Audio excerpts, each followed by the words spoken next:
guys, Major Colton here with another build tutorial, and now today I'm going to be explaining a build that has been really circulating around a good bit of the portions of the teams on this server, and I'm going to be explaining it.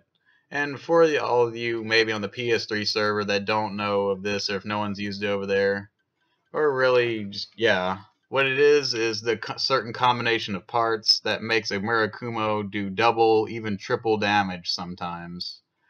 And the thing is you basically on a quad you use Ho Vital, a Shinatsu, and a grind blade on a quad, using one of these mobility quads. And what it is, I don't know what it is. I tried it with every other UW, try it with every other booster or every other generator. Change one factor part of it, it just doesn't do as much damage. There's something about it. Don't know if it's a glitch, or I don't know if I think it's more likely it was like a developer's build. They put it in, like if you use these certain parts, if they wanted their build to do super damage or something. Either way, it's in the game. It's not going away. And I thought I'd just, instead of keeping it away from everyone, just like, hey, this is what's going on. This is why you're getting one-shotted by a fucking Murakumo. Now, if you notice, I only got one Murakumo on here. Traditionally, you would want to use two power spec Murakumos. And if all you're wanting this build for is physical blading, then go for it. Take off the Solon, but two of these, because, get a double hit like swing, and you'll pretty much one-shot a guy. The key is it's not about your speed per se, pressing X or square boosting, but it's about your continuous glide boost with the Shinatsu. Basically, it's just, that smooth motion, and you swing while you're glide boosting. After you click down the left stick and you're glide boosting, and then you go out of scan mode and swing without canceling that little glide. That's where your damage comes from.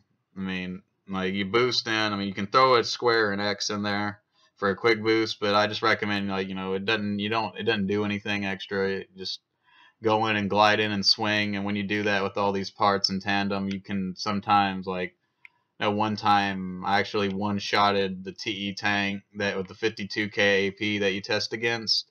It's all about your timing, though. If you get it slightly wrong, you're only gonna do, instead of doing like the average damage on this potential at full speed would be 9k. With this setup, you can hit up to 25k per swing if you don't get the timing right. I mean, hell, even if you don't get the timing right, that's still amazing. And basically, if you get the timing just right and swing and it hits right at the height of your speed, you'll basically pretty much one-shot the guy. And that's why I only have one on mine, because, if I get that first hit, I'm probably not going to get the second hit, because they're not just going to stand there and let me hit them twice. And because if they're like a light reverse joint or something, that's why I have my little laser rifle right here with the 40 shots, so that if they are going to be just like play the range game, or if the, like the blade's there for mediums, quads, heavies, tanks, heavy reverse joints, that kind of thing. This is for the lightweights and the light reverse joints. They're like, haha, you can't hit me. And then you just pull this out and just shoot them down. And hell, if you want to, you can just use them in combo and this stag them for a second, long enough for you to get that opening and hit them with this. Or you could just, hover and blast them to death with this, because you've got enough ammo and damage to do that. But enough of the explaining of it. Now let's get to the parts specific, using the L4A 119 quad legs on my version, for mobility and a balance of mobility and armor, so that I can have enough, a good bit of CE armor and enough KE to block out the Lampords. Let's say the recoil resistance 1442. Let's take a look at the stag missiles, pretty much the high speeds. Let's see if this will buff that out. Okay, 1412. These only, like, most of the people if they use high speeds, are going to use the Habas, and that's only 1412 impact. And so they would have to be using the Pararias, and they only fire, they have a very monstrous, actually, wait a minute. No, they don't. But, yeah. Still, Pararias aren't much of a big deal. No one really runs them from what I've seen. Not since 5. Those were my favorite missiles in Armored Core 5. Back when stag actually meant to fuck. Where you actually stag someone, they stop moving.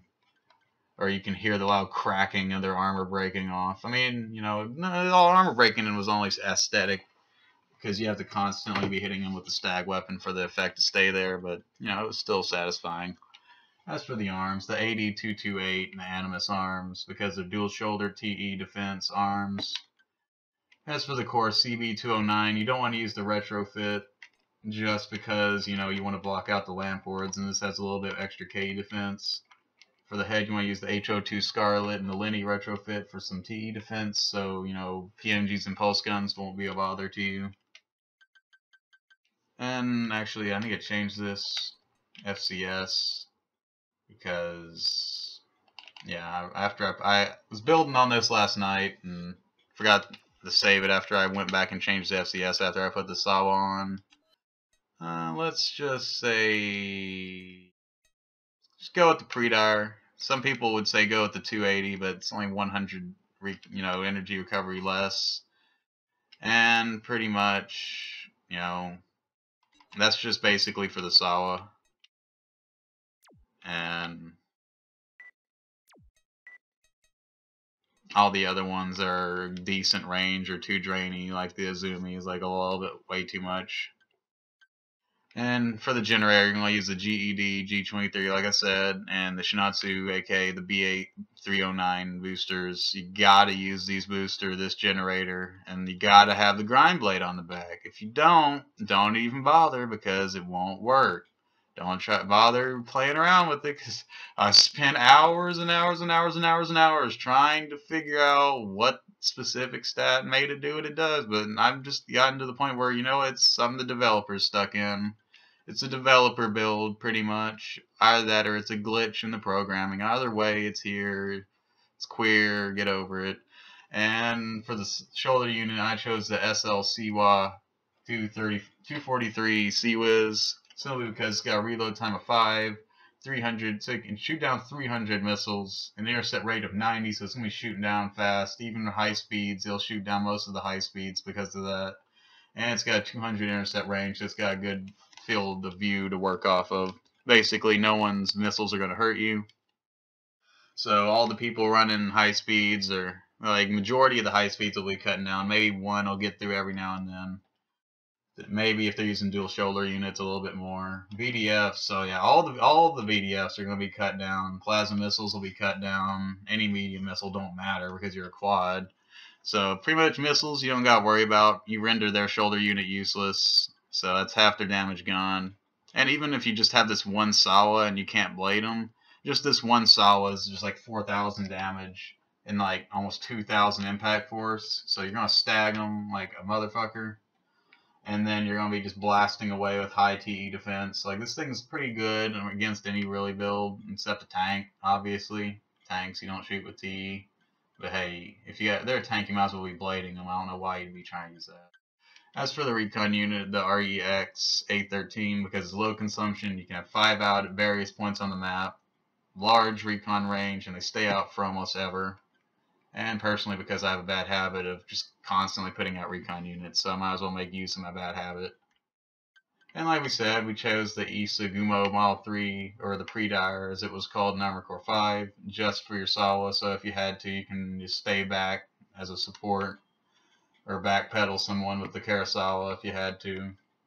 If there's someone with, like, Strakosas and BDF missiles, like on a quad or something, you can just backpedal them with this. They're like, you can just dodge their Strakosas or take them with your face. You're not going to take much damage from them. Even if they are effective damage, it's not going to be much. Then you could just out damage race them with this one Sawa pretty much. And their VDS will be, and all the other missiles will be clipped down by your Seawiz, so you're all good. Remember, Grind Blade. Never use this, by the way, guys. Do not, I repeat, do not try and use the Grind Blade. For one, the generator and parts you have to use with this to make it work makes it so it don't have enough critical power to actually charge it, first of all. And number two, unlike all the other ultimate weapons, this purges off your arm. It will rip off your arm. See that the Murakumo there? That whole arm is going to be gone. Like, that little point where it attaches next to your core, it's going to snap off. And when this folds back, you're literally just going to have the Sawa. You're just going to not be able to charge it and just cut off your arm. So don't be a masochist. Don't try and use the Grind Blade.